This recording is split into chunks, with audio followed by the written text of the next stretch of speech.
Sports for Real again with Coach Hall. In case you missed it, yesterday the Celebration Bowl took place between Jackson State and North Carolina Central. Well, you know that there's a lot of talk about the Jackson State program with Deion Sanders headed for Colorado, all the different players he's going to take with him, the possibility that the school might be taking funds, and because he's leaving, a lot of people don't like it, and some were quietly wishing that he would lose on the way out the door. But Jackson State, appearing to be laser focused, had other ideas. Meanwhile, North Carolina Central, he hadn't heard anything about them. They hadn't said a word, but it was evident that they had this game circled on the calendar. Turned out to be a great game. Went back and forth, but North Carolina Central seemed to have outplayed Jackson State most of the game. But Jackson State kept making plays. And on the last play of the game, Deion Sanders hit Travis Hunter for a touchdown as the clock was expiring, sent the game in overtime.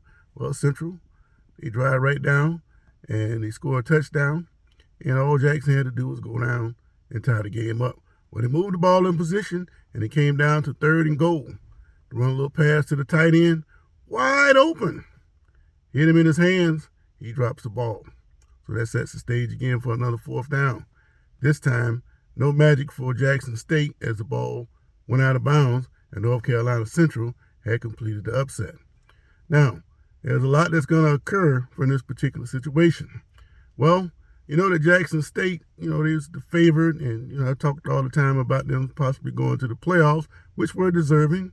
And I found out yesterday that North Carolina Central is also deserving to be in the playoffs. But that's a different subject. We already talked about how HBCUs get left out of the NCAA playoffs.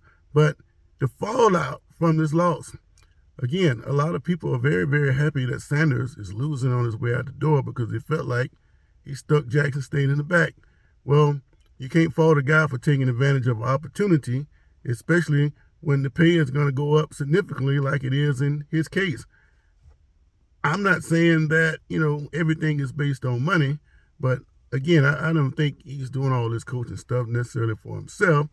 I think he's doing it to position his sons to get in a position where they can be on a larger stage. And once that is over, I think he's going to step aside. The other part of that is he's a great competitor. Why not go to a place like Colorado where they hadn't won in a while and turn it around? How great would that be to cap off his sports career?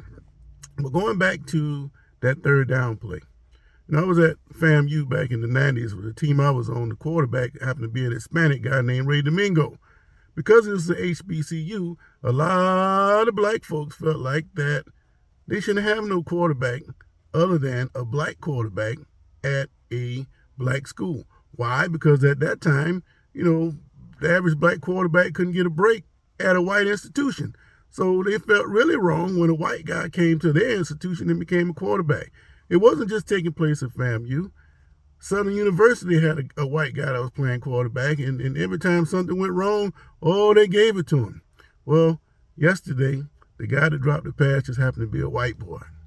So you can imagine some of the things that's being said about that white boy dropping that pass that cost Jackson State an attempt at a possible undefeated season. But still, there are all kind of lessons that I learned from this particular game. The one lesson that I want to take from this is this. It doesn't matter who you are or who you think you're going to beat. It's never a foregone conclusion that you're just going to stroll in and whip somebody. Like I said, North Carolina Central, they had different ideas. They've been waiting on Jackson State. They've been hearing all the talk about how good this team is and all the different things that were taking place over there. Nobody said a word about them. They felt overshadowed. But they were quietly confident they can come in and win this game. So this should serve as notice to the Georgia Bulldogs. Everybody's talking about Georgia possibly going through and running through the playoffs, especially with the way they whipped Michigan last year. It seems like they might end up playing Michigan for the championship again this year. Ohio State, they're struggling or seem to be struggling, but they got whipped. But the problem is, when you get whipped like that, it gives you a chance to refocus. A lot of kids, they did wrong and they were straightened by their parents. They refocus. You don't have so much of that today, and that's part of the problem with society. But when you get whipped, you get a chance to regroup, So we have no idea what Ohio State might be when they play against Georgia, much in the way that North Carolina Central took on Jackson State. So no matter who you are or what you've done in the past, that doesn't mean anything when it comes to playoffs and bowl games. You better come to play. So Georgia Bulldogs, you better take notice of what took place in your backyard in the Celebration Bowl. But as far as Deion Sanders, I think he's going to be fine. Of course, he wanted this game, but you have to give all the credit to the North Carolina Central Eagles. Sports for real.